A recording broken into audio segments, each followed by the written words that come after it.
Hi everybody, I'd like to make another one of my videos in my series on weddings.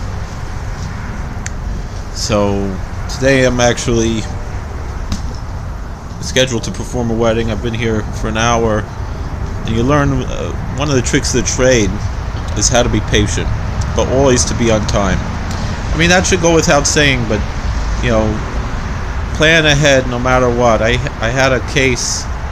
It was at a particular wedding hall in Pennsylvania, and if you watch my other videos, it explains how Pennsylvania is very strict about who can perform weddings. They asked for a price that was well below, didn't even cover my travel expenses. At the time, I was just trying to build up as many weddings as I could. I learned a lesson from that.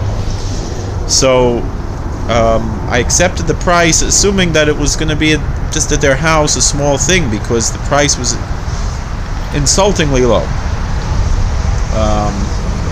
I had asked something about $200, and they asked if I would do it for $115. So anyway, I called it. I'm running late. I didn't have the groom or the bride's number. I only had the hall's number. I didn't realize that. I thought the number they gave me was his number. When I arrived, I gave them $100 so that they shouldn't leave a bad review. They left a bad review anyway. If I would have been able to talk to them on the phone, what happened was that he wanted his sister to do some reading, so I figured, all right, she could do the whole ceremony. I'll sign when I got there. Anyway, they had one of the manager there perform the wedding, which probably wasn't even legal, and I was only 10 minutes late. But they overbooked at the hall. They had two different weddings there at the same time. It was really strange. I was worried to go back to the same hall, but I figure I'll give them another try. That time I was, an hour early, and the wedding started an hour late. So I was sitting there waiting for 2 hours, and so there they wouldn't let me. But the first time, but the second time they did. Now here I am. I've been waiting for over an hour at a wedding, and you have to learn how to be patient, to still be cordial, even when they come in late, to still be friendly. The question is, do you ask for a lateness fee? Especially if you didn't have that in a contract ahead of time. You didn't have any contract. Most of the weddings I do, I don't require any contract unless the couple requests it. However, with something like this, when time is money, do you ask for money for lateness? Don't you? I once asked. They gave me not too much, and they also didn't give me such a nice review. And reviews are really the lifeblood of your wedding business. So if you are polite and nice, quite often they'll offer without you asking for something extra. And if they don't offer anything extra, I would suggest just to, as difficult as it is, just to be quiet, not to ask for anything extra. I don't know, you have to figure out, gauge your clients as well. This particular wedding, also they asked me for a lower price, and it was feasible for me to do so for various reasons. I missed I work in a contract worker as a chaplain in a hospital. I have a contract with the state, and the contract is for 15 hours a week. So Wednesday was a storm. I wasn't able to make it in, and they were very nice. The hospital, they allowed me to come in today. Now I could have made up the time. That would have been a whole another hour that I could have made up at the hospital, and made up really all the time that I'd missed. And instead I only put in 2 hours so far. Although I probably put in the rest on Wednesday or something else.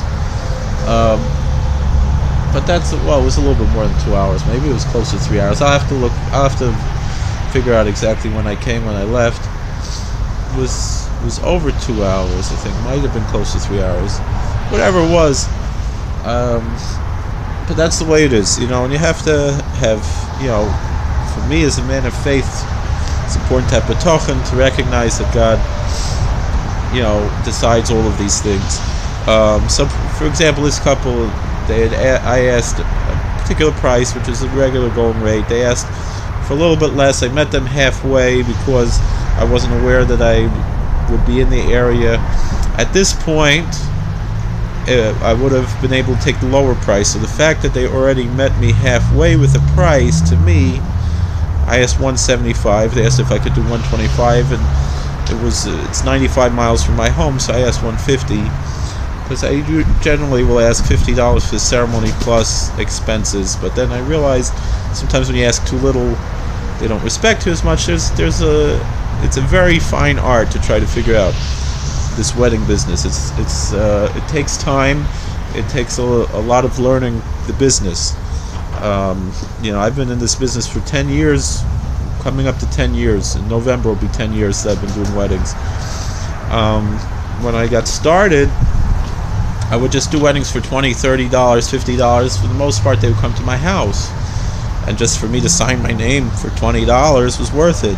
It was actually a fundraiser for the synagogue. So it wasn't going directly into my pocket. It was going first to the synagogue, and I guess from there to my pocket. Although they still owe me money, so it's. That's the way things are.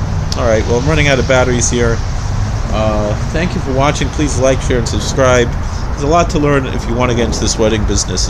It's a lot of fun. It's very rewarding, and it's nice to, the fact of the matter is, even if I'm sitting here for an hour, $150 is a lot of money per hour. All right, so I'm spending more time because of my travel, but I was already in the area. It's only about an hour of travel because it was a half hour from work, and I went to work. So things like this. I know a lot of wedding officiants that their starting price is $500, $600, $700, and I would love to figure out how to get those weddings. I don't know how they do it. Part of the thing is I don't work on Shabbos. I don't work on Saturday. I guess theoretically, if they put me up in a hotel and I could sign the papers ahead of time and I just perform the ceremony, it would be worth it for that $700-800. But I've tried that. I haven't been able to book anyone like that. So that's the way it is. It takes a lot to understand, to try to figure out what makes it worthwhile to perform weddings and so forth. But really, for me, this is what they'll call the side hustle. It's worthwhile for me to have $50 plus expenses. Charging 50 cents a mile. My gas only costs about 10 cents a mile. Especially up here in Jersey, it's a little bit cheaper. Not like it used to be, but still, you could fill up here. The real expense, which you have to really gauge, is the advertising expense.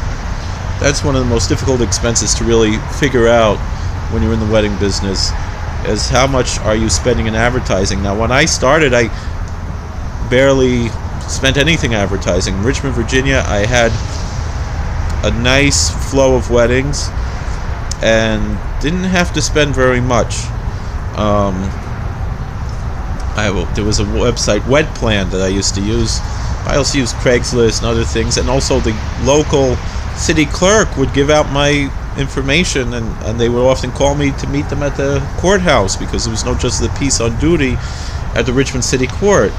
So that was a way, that I was very, I didn't even have to spend any money.